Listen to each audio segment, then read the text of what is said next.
आगरा की खबर की ओर हम अब बढ़ते हैं। आगरा के ताजमहल को देखने के लिए हर रोज हजारों की संख्या में देश विदेश से पर्यटक यहां पर पहुंचते हैं, लेकिन शनिवार को एक ऐसा पर्यटक ताजमहल देखने पहुंचा जिसको देखकर हर कोई हैरान रह गया। ये पर्यटक भगवान शिव की वेशभूषा में ताजमहल देखने पहुंचा था। इसके हाथों में त्रिशूल और डमरू था। इसके बाद एएसआई और सीआरपीएफ ने इस पर्यटक को अंदर जाने नहीं दिया।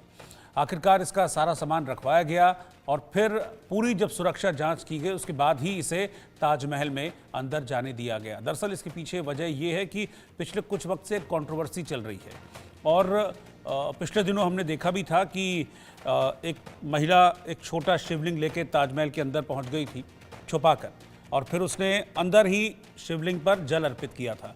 क्योंकि कंट्रोवर्सी चल रही है कि ये ताजमहल नहीं है, ये तेजो महालय है, और तेजो महालय मतलब ये शिवालय है, इस तरह की बात कही जा रही है कई संगठनों की तरफ से। इसमें जांच की मांग भी की जाती रही है, इसीलिए सिक्योरिटी को और टाइट भी किया गया है आगरा के ताजमहल में। और ऐसे में जब एक शख्स पूरी की पूरी शिव की वेशभूषा में यहाँ पर पहुँचा, त्रिशूल डमरू वगैरह सब साथ में लेके, तो वहाँ पर जो सुरक्षा एजेंसीज़ हैं जो जांच करती हैं उनको लगा कि कहीं किसी तरह का कोई विवाद या कंट्रोवर्सी ना हो, इसीलिए इस शख्स को बाहर ही रोक दिया गया।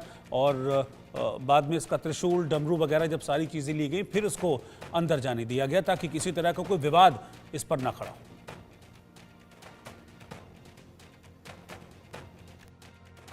पहले तो मुझे ताजमहल में अंदर वर्जित नहीं कर रहे थे, मुझे प्रवेश नहीं दे रहे थे। कह रहे थे आप इस सनातनी वेश में नहीं जा सकते, अगर आप सामान्य इंसान रहते तो आप अंदर जा सकते। मुझे रोका, प्रतीक्षा कराया, खड़ा रखा काफ़ी समय तक। उसके बाद थोड़ी बहस हुई, फिर कोई आए, उन्होंने कहा ठीक है आप ये अपना त्रिशूल डमरू रख दीजिए तब आप अंदर जाएंगे।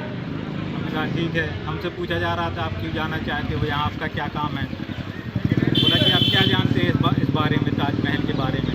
तो हमने उनको बताया ये हमारे देश की धरोहर है, हम जानना चाहते हैं कि ये है क्या, इसमें इसके अंदर क्या है। इतना देश विदेश से लोग आते हैं तो क्यों ना हम भी आकर यहाँ देखें कि यहाँ पर वास्तव में है क्या। तो अनुभव हुआ हमें। तो हम ध्यान करते हैं, शिव जी का ध्यान उपासक हैं।